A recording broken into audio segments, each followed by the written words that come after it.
வந்து ஏதோ சத்தம் கேட்டனால ஹஸ்பண்டும் வெளியே போய் பார்த்தாரு.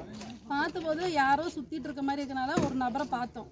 பார்த்துட்டு அவங்க ஹஸ்பண்ட் வந்து பார்க்கல, அவர் போய் திரும்பிட்டார். நானே என் பையனும் தான் பார்த்தவரை. அவர் பார்க்கப்போ என்னென்னா ஒரு நாயை இழுத்துட்டு வர்றதை நான் பார்த்தேன்.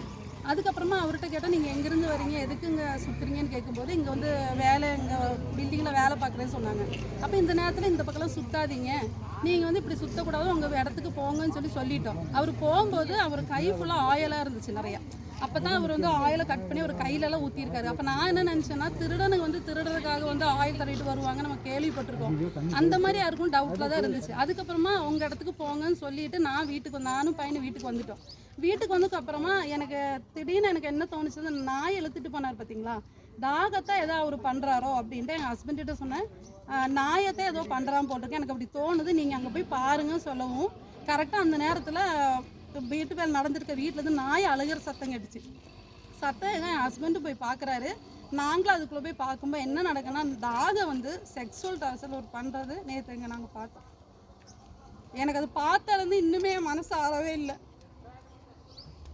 ஏன்னா எங்கேயோ நடக்குன்னு கேள்விப்பட்டிருக்கோம், இது என் கண் முன்னாடியே நடக்குங்கும்போது நான் பார்த்து மறுபடியும் ஒரு 10 நிமிஷம் அவர்கிட்டே நின்று, அவர் ஓடிடக்கூடாதுன்னு நின்னா. அதுக்கப்புறமா இங்கே கம்ப்ளைண்ட் பண்ணதுக்கப்புறமா எங்கள் தலைவரெலாம் இருக்காங்களா, அவங்களாம் வந்து பார்த்தாங்க.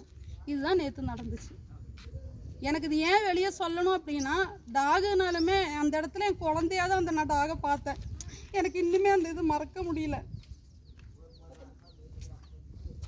உங்கள் பேருங்க? என் பேர் ராஜேஸ்வரி.